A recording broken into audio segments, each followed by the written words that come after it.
Hello, and welcome to another episode of Hello, hello. I got a place Hey, called Mike, Oh, yeah, yeah. What's up? Mike, Oh, hey guys. what's going on? Oh, I thought I was on mute there. I don't know, just listening to the songs of Surrender just made me really realize like I can sing too. That I have a lot of talent in singing. So I've been working on my singing and dude, breakthrough. I'm ready for the big stage. So yeah. You taking any requests? I'd love to hear something. Oh, dude, whatever you want to hear. Like I feel like this album we just listened to has been an instructional on how to sing on the big stage. And yeah, dude, I'm ready for anything you guys got to throw at me. Go for it. Do Pavarotti. You want to hear like freaking the Oof. Beatles? Whatever you want to hear. JT, what do you want to hear? well, since we're talking about U2's Songs of Surrender, maybe you could do With or Without You. I don't know, just throwing it out there. Oh yeah, dude. Got it. I Piece of got it. cake, I right? got it. I got it. I got it. Okay, ready. Okay. Without you. You good over there, Mike? What's going on? What Hold on. what was that? I'm more. Yeah, that's my dynamic highs, bro. Like I, I I am blasting away at like the foundation of music and pulling off some crazy highs, bro. So like you hear how good I am? Like, I mean, Bono does it and I can Oh, do it he too. sure does. So You sound just yeah, like yeah. him, but Yeah. maybe just because you can do it doesn't mean you should. Whoa. I feel like you're preaching to the YouTube choir here. Like, let's not do that. So you guys, screw you guys. I got this. Woo! Oh my God! Oh God. Yeah, I gotta work on this. I gotta work on it. Practice, you'll get there. Not everyone could be Bono. Not everyone can be Bono, as the wise words of Mike and Kyle say. But as the title of this video or podcast suggests today, yes, we are talking about it's kind of already happening. We're going crazy already. We're talking about U2's Songs of Surrender that just came out back in March 17th, St. Patrick's Day. A little bit trippy because they're Irish, whatever, besides the point. But yes, tonight we're going to be talking about the super awesome Songs of Surrender by the greatest band of Ireland's history next to Thin Lizzy. Just kidding. But yeah, we are going to be easy. No, I'm just kidding. But yeah, tonight we're going to be talking about U2's Songs of Surrender. I'd like to go first if that's okay. Get it out of the way. Yes. So, all right. I am, for those of you who don't know me, I'm a fan of U2. Am I a fan of everything they've ever done? No. There are plenty of things I do not like by them. Believe it or not, in some parts of my life. Yes, there are things I do not like. That being said, when they first announced, okay, so new U2 album coming out, super excited for it. Can't wait to hear it. Going to be great. Can't wait to hear a couple of the new songs they're going to play. And it turns out, what do they do instead? They decide to re-record, quote unquote, and reimagine, quote unquote, their older songs from their past 40 years of existence. What that means is they took Beautiful Day, Where the Streets Have No Name, 40, Who's Gonna Ride Your Wild Horses. They go down the list of their greatest hits, basically, or the 40 songs that Bono, shameless plug for his book, apparently. his book is called Surrender, 40 Songs, One Story. And these are the 40 songs named for each chapter in the book. And they said, hey, they had the genius idea, guys, the best idea they could ever think of. Let's do an album of reimagined, quote unquote, reimagined material. This is going to be great. We'll get into all of our stuff when we get there as far as the track listing goes and what songs we picked out and stuff like that. But for me, as a big fan of them, Bono, The Edge, Adam, Larry, big fan of the band. This was an out of left field surprise. A lot of questionable things for calling it a reimagined album, quote unquote, again. A little bit shocked with that, truthfully. But we'll get into all that in a little bit. That's my kind of initial take on this masterpiece. Let's go to Kyle. Yeah, so I'm not nearly as big a fan of U2 as JT is. I am a fan of select songs here and there, mostly their greatest hits. They've never been an album band for me. But when I heard they were going to do a album of reimagined songs, honestly, I thought it was cool. I was pretty excited for it. And then I found out it was going to be 40 songs, and I was like, well, that seems a little overkill. But beyond the point of that, I was expecting a truly reimagined album where the songs would be, if you had a song that was more rock, you make it more acoustic. If you have a more slow ballad, you change up the genre and make it more rock, make it, change up the genres, actually change the songs a lot. And that's not to say they did here, but it's 40 songs. It's a 40 song collection of the same style of reimagining that no one was asking for. I struggle really honestly to understand who this album was made for other than Bono and The Edge, because they're really the ones that are on this record. Poor Larry Mullen Jr., there's hardly any interesting percussion going on at all. God knows what Adam Clayton was doing on this. But, that's my initial thoughts. I'll get into it more when we talk specific songs and highs and lows of the record. But overall, it's 40 songs that just all the same. It was a boring release that could have been something really cool for the band to do. And they just dropped the ball so hard on this one. Mike. Yo, Bono.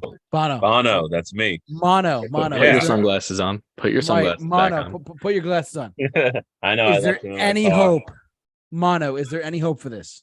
Bono is checked out of the building.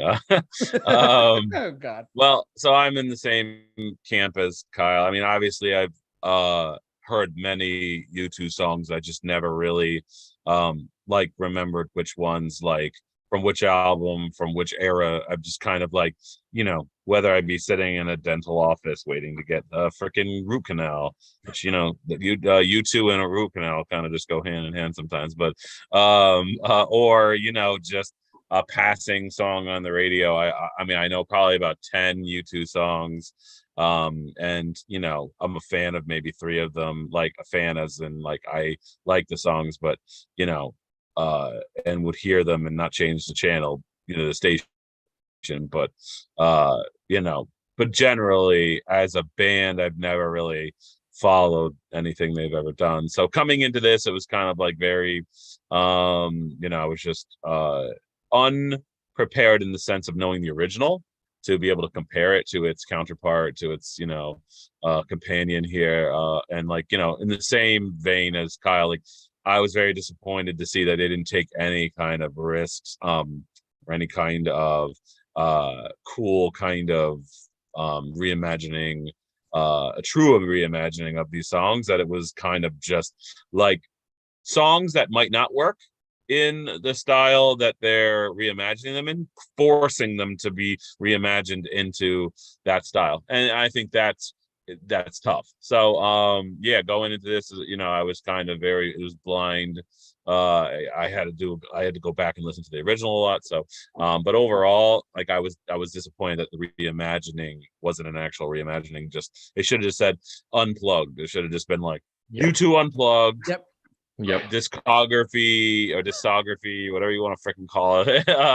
Hey, what are you doing over there? Discography kind of reimagine, or discography kind of like a review or whatever you want to call it. It could have been anything, but instead it was like a little bit of a trick. It was going to be more than it was. So yeah, definitely that was tough. But yeah, we'll go into more when that time comes. All right, cool. Let's jump over here. And I want to just extend what I said a little bit just before we go to the track listing of what the 40 songs are. I was telling Mike before we started, Kyle, I don't know if you know about this.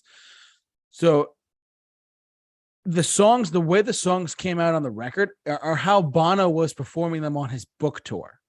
That's what the whole kind of like thing that was going on there. And I'm not just saying that because it says it here, because I know, because I looked to try and get a ticket for his book tour when it was first at the New York City stop. But then I was like, all right, I missed that stop. And then he's going to be like there for like 15 nights, whatever, in the spring, this month and next month, whatever. But it is the way that what I found so fascinating was that the songs are the way they came out on this record, or the way that he was performing them live on the book tour. And what I hope to God, as someone who actually enjoys this band and who enjoys their music too, not all of it, like I said, Pop was a terrible album, but like who actually enjoys a good chunk of their stuff, I'm saying this truthfully, I would hate to see this stuff live as a full-on band thing. If all four of them were to tour like this, I might actually hang myself. Like, I'm not kidding. I'd be like, what are you doing? Look, you're out of ideas at this point. Just make it. And what kills me is that, just really quick, they have an unreleased album of new material ready to go. I'm like, what are you doing? So just want to share that piece of information to everyone out there. Let's jump over to the track listing of all 40 songs of Bono's life, whatever you want to call it, from his book. Oh God. It's getting more and more trippy for me. I'm sorry. As a fan of them, like, disc 1, The Edge. 1, Where the Streets Have No Name, Stories for Boys. 11 o'clock, TikTok. Out of Control, Beautiful Day, Bad, Every Breaking Wave, Walk On, Ukraine. We'll get to that in a second. Pride in the Name of Love. That's the end of the disc 1, called The Edge. Disc 2 was Larry, which opened up with Who's Gonna Ride Your Wild Horses, then Get Out of Your Own Way, Stuck in a Moment You Can't Get Out of, Red Hill Mining Town, Ordinary Love, Sometimes You Can't Make It on Your Own, which is a song I really like, truthfully. Invisible, Dirty Day, The Miracle of Joey Ramone, City of Blinding Lights. That's disc 2, the Larry disc. Disc 3 was Vertigo. I still haven't found what I'm looking for. Electrical Storm, The Fly, If God Would Send His Angels. God. Desire, Until the End of the World, Song for Someone, All I Want Is You, which actually is a really good song. Peace on Earth. That's the end of side the Adam disc 3 side, and then disc 4, which is Bono's side. With or Without You, Stay Far Away, So Close, Sunday Bloody Sunday, Lights of Home, Cedarwood Road, I Will Follow, Two Hearts Beat as One, Miracle Drug, The Little Things That Give You Away, and 40. I just want to say I applaud them for ending with 40 because they do that live. They do it live pretty well. They end with that song. Anyways, I digress. I'm gonna let Kyle go first. His takeaways. All right. So yeah, I'm not going to go through every single track on here because a lot of them are 4s and 5s for the exact same reason. Is that they're boring. They don't do anything. They're just there. One of the biggest takeaways from this album, and one of my biggest notes, is that it's department store music. This is music for when you're walking around like Kohl's or JCPenney or Macy's or whatever, and this is just on in the background. That's exactly what this is. It's like a step up from elevator music. It's very boring. But I'll start with, I will say, there was 7 tracks out of this whole thing that I took away that I was like, these are pretty decent. And I would add, there was no 10 out of 10s. There was nothing like that. But there were 7 tracks out of 40 that I took away from this. So I'll start. The opener, 1, I actually did not like this one at first, but it actually grew on me. It's one of the better ones on here. It's a decent version of the song. It works. 7 out of 10. The next 2, 5 and 4, same reason I talked about earlier. 11 o'clock TikTok, I thought this one actually worked pretty well. Enjoyed this one a bit. It has some energy to it. The acoustic guitar solo on it is pretty cool. Bono's falsetto absolutely ruins this song. Other than that, though, it's pretty decent. 7. Out of Control, I actually liked. This one was one of the higher ones with an 8. I thoroughly enjoyed this one. Best one up to this point. Has a good energy to it and has really good melodies, actually, which is not something I can say about most of the record. Then we go to Beautiful Day, which is a travesty compared to the original. Thank you. I don't know what they were thinking with this one. Some songs just shouldn't be touched. Like some songs were just made perfectly and just don't bother doing anything else with it. This is one of those songs. Again, Bono's falsetto vocals are horrendous. I don't know who told Bono that he should be doing this on this album, but it ruins a majority of these songs. True. Again, the next 2 songs, Bad and Every Breaking Wave, boring as hell. I will say, Every Breaking Wave, a song that I enjoy normally, but this version again doesn't hold a candle to the original. It's boring. It has the worst vocal note ever put to a U2 album ever. That ending vocal note is horrendous. Walk on Ukraine comes off a bit pandering. There was no reason to add Ukraine after that. Just comes off as pandering. Sorry. Pride in the Name of Love, another 8 out of 10. Works very well. This is one, it's a pretty good, just normal acoustic version of the song. With all this said, disc 1 is, as you could probably tell, by far my favorite part of this project. It's all downhill from here. So just gonna spitfire real quick. Who's Gonna Ride Your Wild Horses? Whatever, boring. 6 out of 10. Way too long. Then we get to the worst one so far, the worst 3-track span. Get Out of Your Own Way, Stuck in a Moment You Can't Get Out of, and Red Hill Mining Town are all 2s and 3s. Absolutely awful. A trek to get through. Again, Bono's voice just sounds bad on most of these ones. Again, Stuck in a Moment You Can't Get Out of.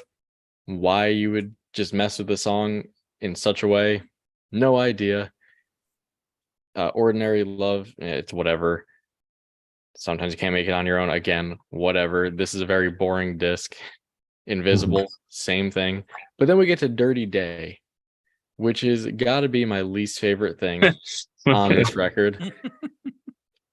Bono's whispering, singing, talking voice on this is unlistenable.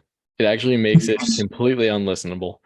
I was only ever able to actually get through it the first time I listened to it. After that, it was a skip every time. Then we get to one of my 2 biggest disappointments from this was The Miracle of Joey Ramone. This is one that, unpopular opinion, Songs of Innocence had a handful of good songs. This is one of my top U2 songs. I love this song. So I was like, all right, I'm excited to see where he goes with it. The verses are actually good. But then the chorus has these weird gang vocals for whatever reason that sound terrible. They do like these woes in there that just sound really bad. Huge disappointment. But when it came to the verses, I was actually impressed. I was like, all right, they're going to do the song justice. And then they ruined it, knocked it straight down to a 4. Then I just got to point out this note that I wrote for City of Blinding Lights. The only note I wrote was in all caps, stop the falsetto. God. Disc 2, absolutely horrendous. I don't think there was a single song on there that I enjoyed. Disc 3, Vertigo. I actually enjoyed this one. Vertigo is probably my favorite U2 song. I know it might be unpopular, and a lot of people don't like that one very much. I love it. But 8 out of 10 on this one. The pre-chorus is the only part that drags it down, where they go from I like the punk acoustic guitar for it. It works well, but then the pre-chorus just drops that and goes to this weird slow orchestral thing. Not great. And then just a string again of boring, bad to just boring songs. Still haven't found what I'm looking for. Another one, they took a great song and turned it into some Lou Reed vocalized garbage. The other songs were all just boring after that. If God Sends His Angels, the piano on that one's actually great. The lyrics are good. But again, Bono sounds like a grandpa on this one, which I know he's old, but it just doesn't work. Another one, Desire, falsetto vocals absolutely kill it again. Worst vocals on the album as a whole track by far. Then just another mid song with Until the End of the World. Song for Someone actually worked out to be my favorite track on the album, though, with a 9. This is the highest it went. I thought this one worked incredibly well. The lyrics are sincere enough to make this one work with this reimagining, and it really lent itself perfectly to the new arrangement. Enjoyed this one quite a bit. And then we're just back to a bunch of mid songs in a row, leading to Stay, Far Away, So Close, which was another horrendous song with a 2. And then we get to my second massive disappointment with Sunday Bloody Sunday. Oh my God. Which is another top 3 U2 song for me. And I don't know why he would mess with the rhythm of the vocals. It absolutely killed any momentum the song had. And I'm all for changing up different arrangements for acoustic, versions and all that. But when you have a song like that, just don't mess with it too much. He could have kept the vocal rhythm and vocal pattern the same and just changed the music behind it, slowed it down, sped it up, whatever they wanted to do. But he didn't. He does these weird changes and like ad libs that don't work. Cedarwood Road is actually pretty good. And that's really the last good one. The rest of them are all either bad or just mid. So that's where I'll leave it. You have a good album in here. Not good, but you have a much better album here if you cut out a lot of this. If you cut this down to maybe a 12-song record, it may have been a decent album, but man, Bono absolutely destroyed what could have been decent versions with his falsetto vocals or his whispering grandpa vocals. Super disappointing. I think they did though. They released a 16-track version too. And a 20-track version too. Also, I will say with this one, songs that I would not have used. Exactly. Like outside of a couple of the ones that made the 16-track album, the ones that I personally enjoyed anyway, everyone has their own taste, but the ones that I thought were good were only make up a small percentage of the ones that actually made that. Gotcha. And then there's the 20-track release too of just a couple extra songs here and there. All right. Well, Mike, or sorry, Mono. Excuse me. Mono. No, yes, Bono is here, guys. Bono is here. So Mono, do you have mono? Are you okay? I did. Well, actually, halfway through this, I actually came down with a wicked case of mononucleosis. So I actually went on a small tour around the continuous United States, believing that I could sing, which is what you guys kind of interrupted moi while doing. So I don't appreciate that. You don't ever stop art from happening. It's a dangerous thing to do. It's like, could be the end of the world. So, but after I recovered from mononucleosis, I stopped being such an self-important,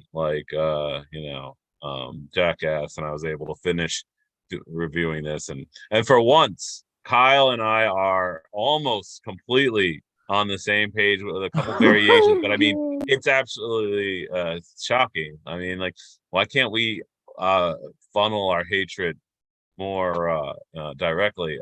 So I'm actually just going to go through my favorite songs, and then I'm just going to kind of give you like a brief, just a understanding of what went wrong with a lot of these songs. So my number one off of the entire thing is "Song for Someone" with a 9 out of 10. Kyle, I don't know how the freaking heck this happened, but out of 40 songs, I look over to Tracy. We're listening in the living room, and first of all, she was like mortified by the sound of his grandpa creepy voice. But anyway, I like literally that song came on, and I was like, dude, if Bono wasn't singing on this would actually be a really good song. I actually did the thing I normally tell you guys I do. I started singing in my head with like kind of like where the voice should be going up more powerfully and commandingly along with the song, and I could hear like one of the top pop artists or someone with a more of a commanding voice do that song and actually pull it off and make it actually a really just meaningful song and actually be able to capture the feeling of like the build and the emotion. But instead it like Bono definitely brought it down, but judging it from a song standpoint, I really enjoyed it, and I thought it was actually obviously there are more iconic tunes on here that have stood the test of time in the set. Okay, so that kind of leads me to my next point. Music can fall into two categories: memorable because it's straight up memorable, but is it good memorable? Like, is it actually a good song that like you feel like the melody it gives you a good feeling and you enjoy listening to it, whatever? Or is it just been beaten over your head so many times because of the rotation on the radio, and you know it so well because you heard it so many times, but does that mean it's good? Does that mean it was that the melodies and the songwriting and stuff like that is actually good? And unfortunately, you can divide U2's music into those two categories, like memorable because it's just beaten into your head, and actually good. So yeah, so I mean, there are a lot of these 3s and 4s in the very beginning. The very beginning was a very it was a shaky start. Lots of boring, kind of just lacking vocal power, lacking songs that shouldn't have been put into an acoustic style were forced into. And it almost kind of reminds me of this. Have you ever tried to sing a song that requires you to sing in more in a like a more commanding way, a high voice, high falsetto, and you're trying to hold back because you're on an acoustic song? So instead of being able to sing the song normally, you're like cutting your voice down to give like uh you know a vibe or a feeling, but you're unable to really do anything because you're in an acoustic song and you're like unable to capture the same feeling. A lot of the feeling of these songs were lost because they weren't meant to be so diminished. And I think that's like a major error to like what this original songs were meant for. So out of the first 4 or 5 songs, 11 o'clock, TikTok, whatever it was, like a 6 out of 10. Other than that, they were all 4s and 3s. And Out of Control, 5.5. Beautiful, It's a Beautiful Day. Yeah, that was definitely made me want to hear the original. And I hate that. When I listen to an acoustic and I have to go back and listen to the original, it means it failed. And that's it should never make you want to go back at that point. So coming down to that, actually Every Breaking Wave, Walk On were okay for me. They're actually pretty, I felt like they translated into this style, but they still weren't great. They were just better than the beginning was. If you cut the whole beginning off and started with It's a Beautiful Day, like, why was this not a thing? Why did that not happen? Why did this start with this awkward first start song and then some of these terrible starts? I should have just started with It's a Beautiful Day. Boom, right out the bat. And you could even go on to the rest of those songs. Walk On is another well-known song, and The Name of Love is another well-known song. That was okay. But you could have started there, and this would have started so much of a higher note for me. But everything else just like really started bad. Then we're followed for very mid songs out there. Ordinary Love, actually, I thought that was decent. Continuing on with some mid to Dirty Day, one of the worst things my ears, like literally, like I actually had to go in the bathroom, check for blood. The doctor said that that's actually a standard procedure. After no blood was found, I called JT. He didn't answer. I was like, JT, quick, I'm out. I quit. I'm done reviewing albums. I'm done. But then after I came He's down moved to off Canada that too. ledge, Mike, yeah, how after I came off that, how are we so far on the same page with this? I know it's actually This is making nuts. me scared. It is This nuts. is offsetting the rift of like the yin and the yang, the Kyle and Mike, and the JT is the jam in the middle. Oh God. Yeah. I just want to say, I want to say Dirty Day, the original track. I don't even like the original track to begin with. So just yeah, I didn't listen to the original because I just didn't like feel the need to. So yeah, and then The Miracle feels like a camp song, but in a bad way. Like the kind of camp that your parents send you to, and then they don't let you home, and you're like, please, like let me go home. Yeah. So Welcome to my childhood. City of Blinding Lights actually was one of my more favorable, like actually liking U2 songs, and it's awkward vocally. It's got a guitar melody has potential, that guitar melody in the background, and I actually like this song, but it's just fails because it doesn't have the ability to like build and Vertigo, horrible. That's the only area that Kyle and I were completely on it. I know absolutely on a complete opposite spectrum. I didn't feel like mention that because I wanted it to feel like we were all like, joining as one, Three Musketeers. But Vertigo, 2 out of 10, absolute fail. Creepy, weird intro vocals. That feels stressed and off. Like vocally, this was the one that was hurt the most by his weird, creepy grandpa vocals. Like, I really feel like that it just really hurt it. So I still haven't found what I'm looking for. I agree completely with Kyle. Plotting, drum beat feels very like someone sitting on one of those drums, like the ones that they tap with their The hands. box. You know what I'm talking about? Yep. Yeah, Just a like wooden box. yeah, like and just ruins the rhythm and the flow of this song. The deep vocals were awkward. And we just come into a bunch of mid songs. The Fly actually worked as an acoustic song. It was actually translated well to an acoustic song. Once again, it's one of those songs that would have worked with the transfer of that. But yeah, other than that, then it was a bunch of mid to just, if God will send his angels, the lyrics feel like they're forced into the song, like where someone is, the lyrics don't fit with it. They're just like saying them faster than the song is going. I don't know. There's a specific name for that, but yeah, just not a great song. Then Song for Someone, yeah, great song. Definitely would have worked better if someone else is saying, but 9 out of 10. Then we just come into a whole bunch of just real, just bottom songs. And then although I do kind of disagree with Kyle here again, Sunday Bloody Sunday was decent. It wasn't horrible, but it definitely, I'd rather listen to the original. Once again, rather listen to the original. I agree with that. It wasn't horrible. Yeah, it's just when you compare it to the original, it's why would I ever come back to this?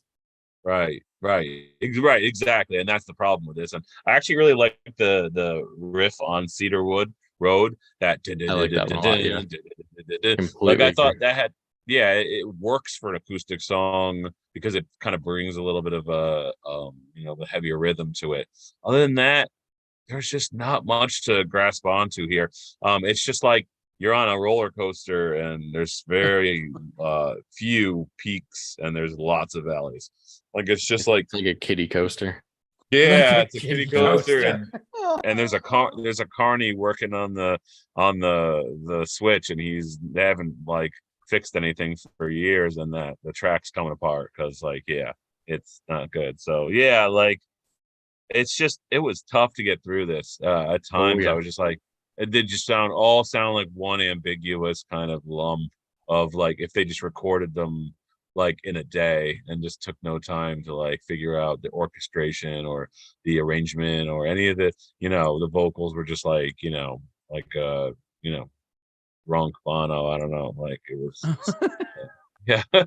So that's pretty much I think I said drunk Bono for a second. I'm like, oh no.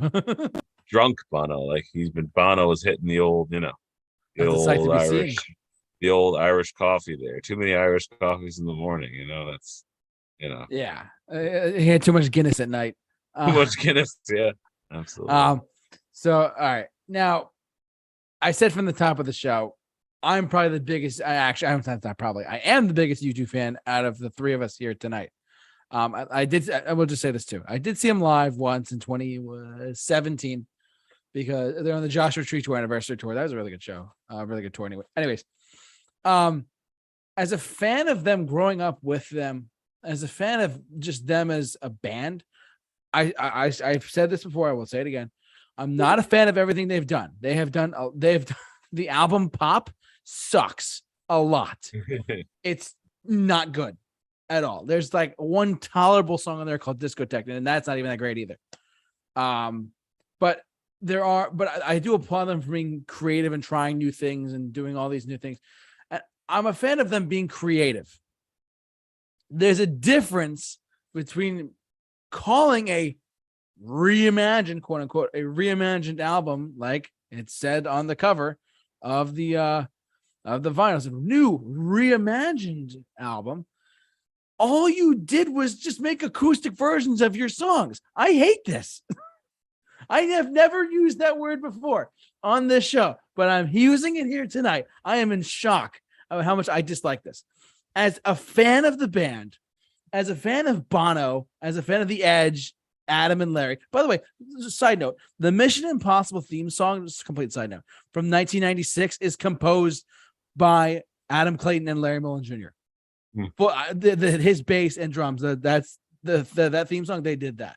So I'm surprised they didn't put that on there, an acoustic version of that, you know? And I'll tell you what, I never have I wanted to hear like real off the rail stuff like, Vertigo is like a techno song, you know, like, you know what I mean? Oh my God, or like no. But yeah. Or like Jamaican, like a reggaeton kind of like version of you know what I mean? Like that would have been more interesting. Much preferred that. Yeah, me too, because you know, see how they work. I'm such a fan of them.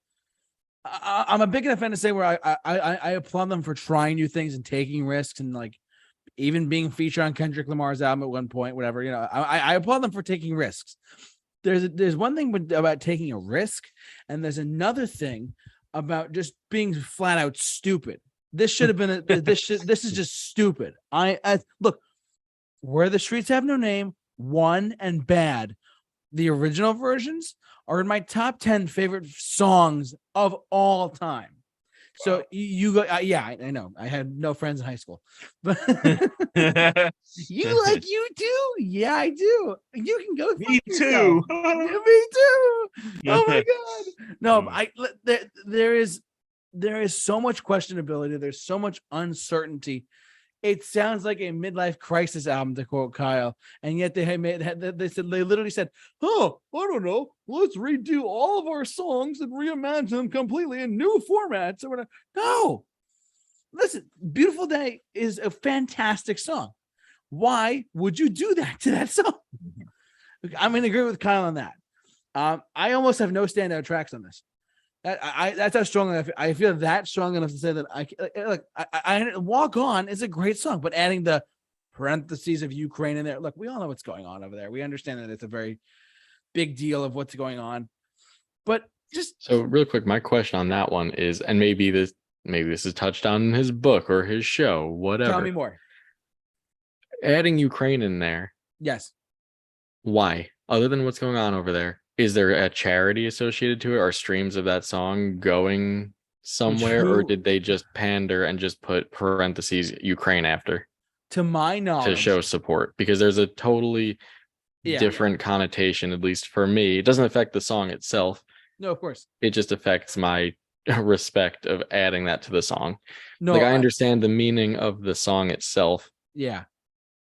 It just didn't seem like there was any point to doing that. Yeah, I honestly just, my thing is with the whole, I'm trying to think of what it was. Anyways, I can't find it specifically right wherever it is. He actually toured in Ukraine. I'm just kidding. I just wanted to make my God, Mike. I just wanted to make that like seem like more you know, like legitimate, but that's not the case. No. The only reason why I could think that they would do that with the Ukraine like tag on it or the parentheses, whatever, is because of here it is. It says right here. Oh, you know what it was? Okay, it says in 2022, as vocals were being recorded for the new album to be mixed, Bono and Edge were contacted by the chief staff of the Ukrainian president, Zelensky, inviting them to visit Ukraine and perform and amidst the country's ongoing war with Russia. So they basically performed in Russia. So what it's saying, they immediately halted work on the album within 3 to 4 days, and they were in Poland boarding a train for Kyiv. And in the time preceding their visit, they rewrote "Walk On" with lyrics about Zelensky and reflecting the situation in Ukraine.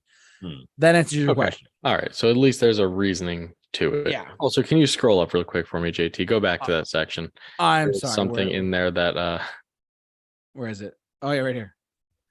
Over the course of Oh God. Was Zelensky or what? 50 new song arrangements in total. So that means there are 10 more sitting out there somewhere. Oh my God, kill me now. Also, hot take, All That You Can't Leave Behind, I feel is a better album than Joshua Tree. I know that's a hot take, but what'd you just say? A lot of people, I said All That You Can't Leave Behind, the album by U2, I feel is a better album than Joshua Tree. I know, hot take, but I would agree with you on that. I don't disagree. A lot of people would probably kill me about that. I don't think Joshua Tree is that great. I'm gonna be that guy. It's okay. Yeah, everyone says it's the greatest album, like one of the greatest. I'm gonna be honest. War is their best album. You know, you're not wrong there. You're just But- saying it because Ukraine. No, I'm just No, what? kidding. No, but like, No. let's go. No, I mean, War is a fantastic record. It actually just celebrated its 40th anniversary a couple weeks ago, which is pretty interesting. But look, I mean, I'm more of an Octung Baby kind of guy from 1991. That's just me, though. And that sounds like I said that so like, oh, he's one of those people. That's a great album, though, Octung Baby. And you know what? I swear to God, if they touch Mysterious Ways, I'm gonna be pissed. Let me just say that, Kyle. If they touch Mysterious Ways, I'm gonna be so mad. And I'm a big fan of when they put their album on everyone's iPhones and iPods. Oh yeah. Oh my God, don't get me started. I had to, that's all another story for another time. But yeah, like this. Back to the actual like track listing and stuff like that. There is, like, as I said, I applaud them for trying to be creative. I applaud them for trying to actually work and actually like put a. There's two things that I think were driving this release in particular. Number one, it was the fact of Bono's book coming out, and I'm not kidding. I went to Barnes and Noble, and I looked up at the chapters. Every chapter is in the order of this album is the order of the chapters in the book. Oh wow. I looked for a one with just no name, you know, and I was like, what? Cool. I understand that. The other reason why I think they had to put this out though was because I think this is just background knowledge that I've heard. The record company wanted them to put out a release in general before they go on tour again. It's one thing just to tour, and it's another thing to put out a record and whatnot, you know. But they wanted to. I think it was Interscope Island Records. Like, hey, we need you to put out a new record at some point.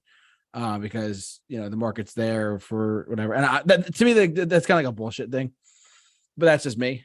But those are the two reasons this album came out was because of Bono's book, the new arrangements and stuff like that. Because of the book, and also because the record company was like pressuring them, to my understanding, to say, "Hey, you guys got to put out a new album." So again, corporate stuff doing its job, but yeah. And also, I do have to kind of blame the pandemic for this album, because to be honest with you, I feel like this was a bunch of people sitting around in their house like, I don't want to fire up the amps, it's too loud. I'm just gonna sit here and play like an acoustic version with my band over camera, and then we're gonna make an album of that. Like, so I feel like this is what happens when you're sitting inside your house going insane. You're like, let's remake our songs into even more boring and just crappier versions of the originals, because this is how we're feeling about life right now. Yeah, it really, honestly, as a fan of them on that level, where I can say that 3 of their songs are in my top 10 of all time, and out of 25. But like, to say that though, I hate to admit it, Mike, but you're right. This does feel like them just dicking around by a campfire, being like, we should just put out a new album. Yeah, like let's put out the SpongeBob Campfire song while we're at it too. You know? Yeah, 100%. Let's spell out RCAMPFR, whatever.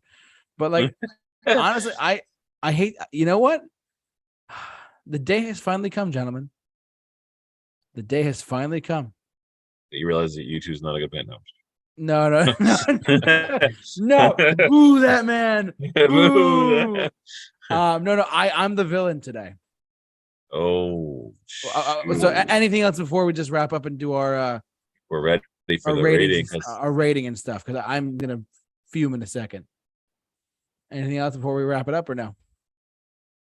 No, I'm good to give my final rating and comments. All right, let's go in order. Let's do Kyle, Mike, and then me, because I'll be the devil today. So. Yep.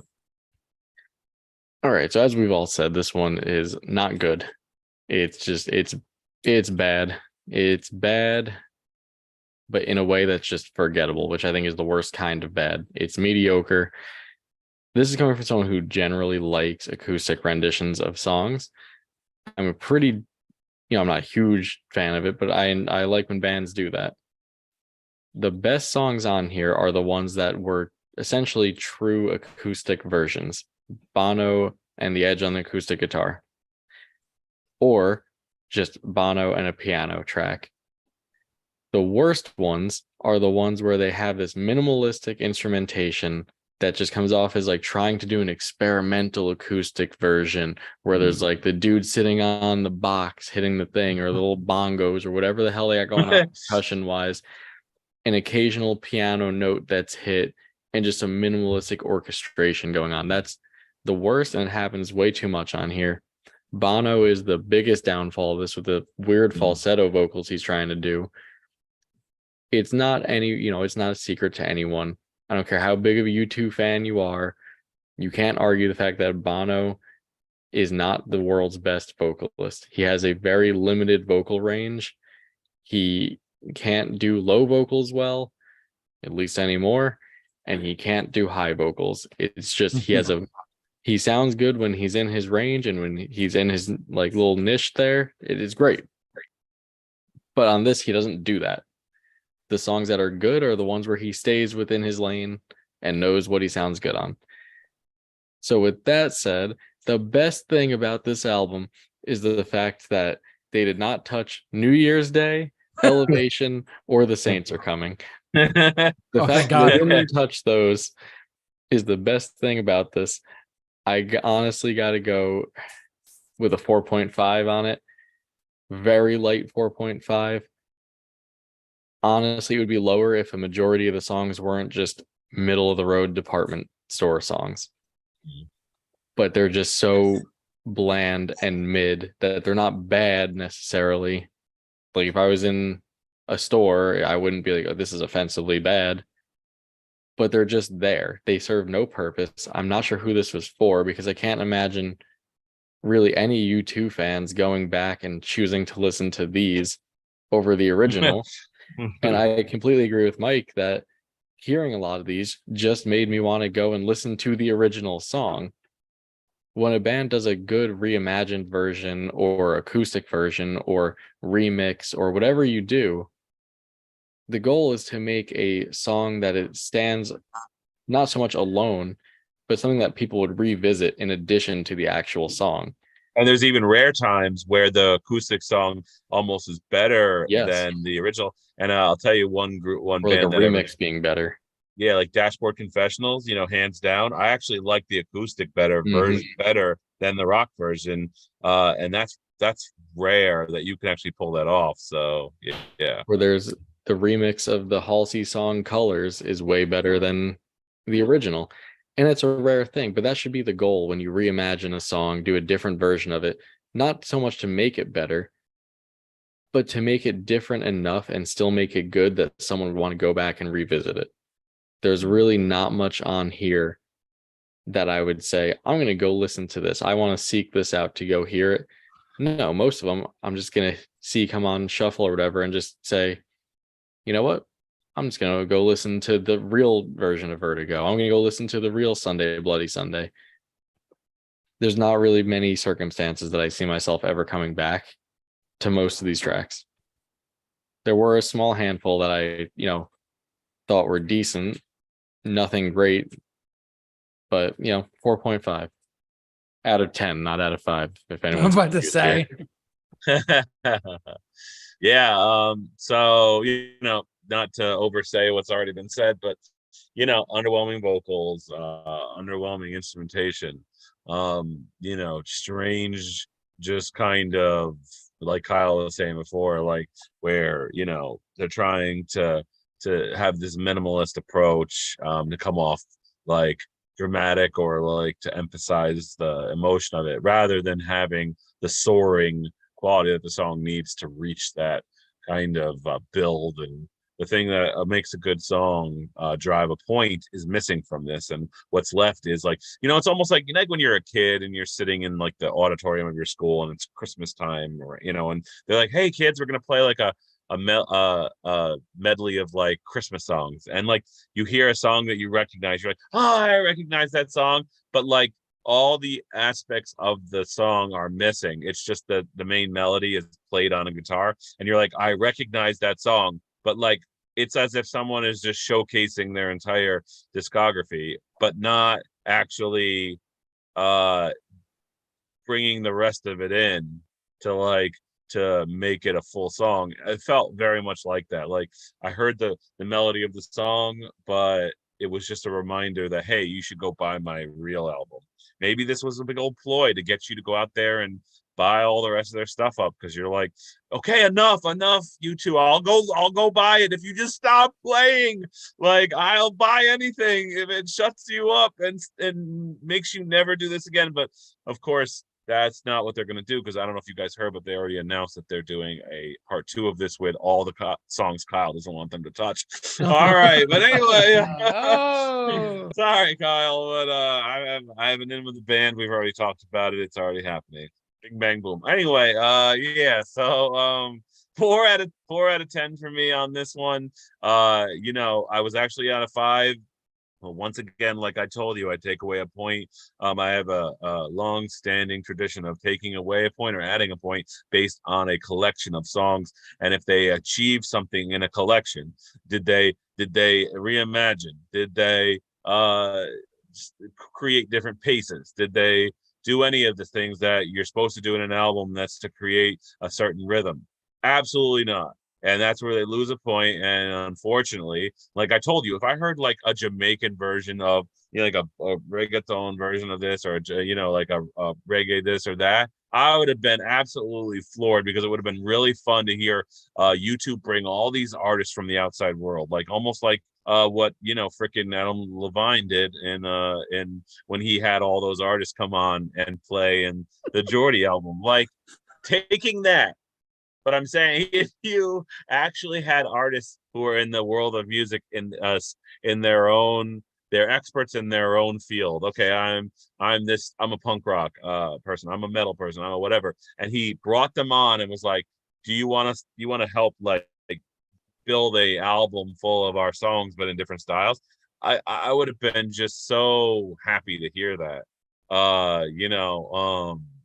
That would have been so cool. But instead, like we were talking about before, it's just not reinterpreted. I hate when they say these words. It's reinterpreted. It's reimagined. No, damn it. Like, get a dictionary. Those are not nothing. None of that was done here. This was just an Get a acoustic. thesaurus. Yeah. Damn it. 4 out of 10. Yeah. I feel JT is gonna be the villain here, because normally I rip things like this apart, but like it really felt like what Kyle said. It's like I'm walking through a department store and I hear, and actually at my dentist office, I swear to God, they actually have like the versions of songs but done in a classical setting. So it'll be like, oh yeah, it'll be like Michael Jackson's Bad, but it'll be done like in like on a piano with like a freaking saxophone in the background. I'm just like, is that Michael Jackson? They're like, yeah, they play like versions of the songs but in like a jazzy kind of way. And I'm like, that's kind of cool. I would have preferred that. yes, I completely agree. I was in Dunkin' Donuts once, this is like years ago, and they had this weird playlist on that was like coffee shop versions of popular songs. Right. I was like, huh, that's interesting, because there were songs that generally you wouldn't picture that way, but it was like coffee shop covers. And I was like, that's cool. That's interesting. Right. And there is one track on here that it ended up being a 5 for me, but I didn't touch on it earlier. It was Two Hearts Beating as One. Oh yeah. That actually started off with a cool groove, like a cool like percussion thing going on, and then it just stopped. It just kept that throughout the whole thing and just fizzled super quickly. So I was like, oh, they did something cool and still managed to drop the ball. Yeah. Right. Exactly. And Peace on Earth, I said peace for my ears when it ended. Oh, I just want to make sure I said that too. Yeah. All right, JT, take it away. Go ahead. Well, if they couldn't rip it apart any more than I can. Oh my God. Oh God. There comes a time and a place for everything in life. And I will say this to all of our listeners and viewers out there. I hated this. As a fan of U2, I really did not like this whatsoever. I'm losing my own voice at this point. So is Bono. Which is unfortunate, because I send your hate mail to oh my God, PO Box 776. PO Box. If you want to reach us, you could just call it. You could DM us on our Instagram page at the Super Review Show. But no. But I do agree with Kyle's point there really quick. Just want to say this. There's only one thing I wish it's more I agree with him that I wish that he did this. I wish Bono would sing in his range instead of going super high, instead of going super low. Just you're not the best. You're one of the you are a very talented vocalist, but utilize your voice to your strengths. And this was none of that. And he is a very you go back to 1987's Joshua Tree. You put on that vinyl and you put on Where the Trees Have No Name. That opening track, his vocals are killer on that. I mean, it's 1987. It's like 30 years ago now at this point, whatever. But still, you would think, all right, he would think, all right, if it's an acoustic reimagining or rendition, you would think that it would be like, oh, it's gonna be no. This is a 2 out of 10. This is an atrocity. I hate the fact that I have to say this too, because I said it before. I'll say it again. I'm a big fan of them. I know how to play some of their songs on piano and whatnot, but I cannot believe I'm calling a U2 album a 2 out of 10. I am in shock. I am the villain tonight. Mike is not the villain, and Kyle is not the villain. I am the villain. It's about damn time, right, guys? Yeah, really. At this point, man, about time. I just there's questionable choices. So much confusion. Halfway through listening to him, like, am I listening to the same band still? I was having so many doubts and questions. Anyways, besides the point, though, this is a 2 out of 10. I'm not the villain. You're not the villain. I'm the heartbroken. You're heartbroken. No. I'm as a fan, as someone who. This is gonna sound pathetic. Who actually went out to like a thrift shop store and bought like Bono sunglasses at one point, like with the purple shades and whatnot. This is pathetic. This is a pathetic. Douche glasses, what I call them. I know exactly, Mike. But yeah, this is an embarrassment, and I hope to God this is not like this would be much better served in like a live setting if they were to do it and not release it as an album, because then you're just gonna cause more questions than you whatever. Besides the point, this is a 2 out of 10. I'm sorry, he's not the edge in this album. He's like that corner of your room that's like, it's a bunch of stuff like stuffed into it, where you just like don't want it anymore. Yeah, like he's not the edge. He's not just the edge, he's this close to the edge. Which is a real and that's I'm a big fan of them. I'm a big fan of the Edge's guitar playing in general and just like the original recordings, but this is kind of like if this. I equate this album to this example. You're baking cookies, and you mistakenly grab the tray out of the oven while it's hot, and you drop it, and the cookies just shatter everywhere. You're like, this is what I equated to. I cannot believe how much I dislike this. So yes, I'm the villain tonight. It's unfortunate, sad but true. There you go. Worst album of 2023 so far, right? We have plenty. It's only March. We have plenty more to go. We've got a whole year. I think until the next one we're gonna do, I believe, might the next one. Okay. Anyways, right, yeah, absolutely. Kyle's he's just laughing because next week is our oh God, what is it? We're doing the Luke Bryan one, right? No, next week is Fall Out Boy. Oh, sorry about that. Yes, next week is our Fall Out Boy, Love from the Other Side discussion. We'll talk about that. I've already listened to it. I've done a quick review. It's great. But yeah, I've also listened to it, and I guess we'll have to agree to disagree. No spoilers. No spoilers. All right. Long story short, though, thanks so much for watching. I want to thank the two gentlemen for doing this as always with me. Kyle and Mike, they are two of the best. Their musical knowledge is part to none. Incredible people, kind individuals that gave much more generous ratings for this album than I did. So, Mike's showing his but yeah, we want to thank you all for watching, listening, however you enjoyed us, as always. And don't forget to like, comment, subscribe, hit the bell for notifications, and follow us on our social media accounts. Twitter, Instagram, Facebook at the Super Review Show. And don't forget to follow Kyle's podcast, Q&A. This man does a great job. I have to plug his podcast. He is killer. Right. He is a killer, awesome podcaster. So yeah. New episode every Monday. Yeah. God, my voice went out. I feel like Killer. Bono. He's You got the mononucleosis. You guys have all got the mononucleosis. He's Killer K. He's Killer Q. I feel like I'm getting it too, man. We're all getting that mononucleosis. Damn it. It's March. What do you expect? All the sickness is coming out. The mono's coming out. Whatever. The monos. But yeah. But thank you so much for watching, listening, however you enjoyed us. So for all of us here, stay safe, take care, and be awesome.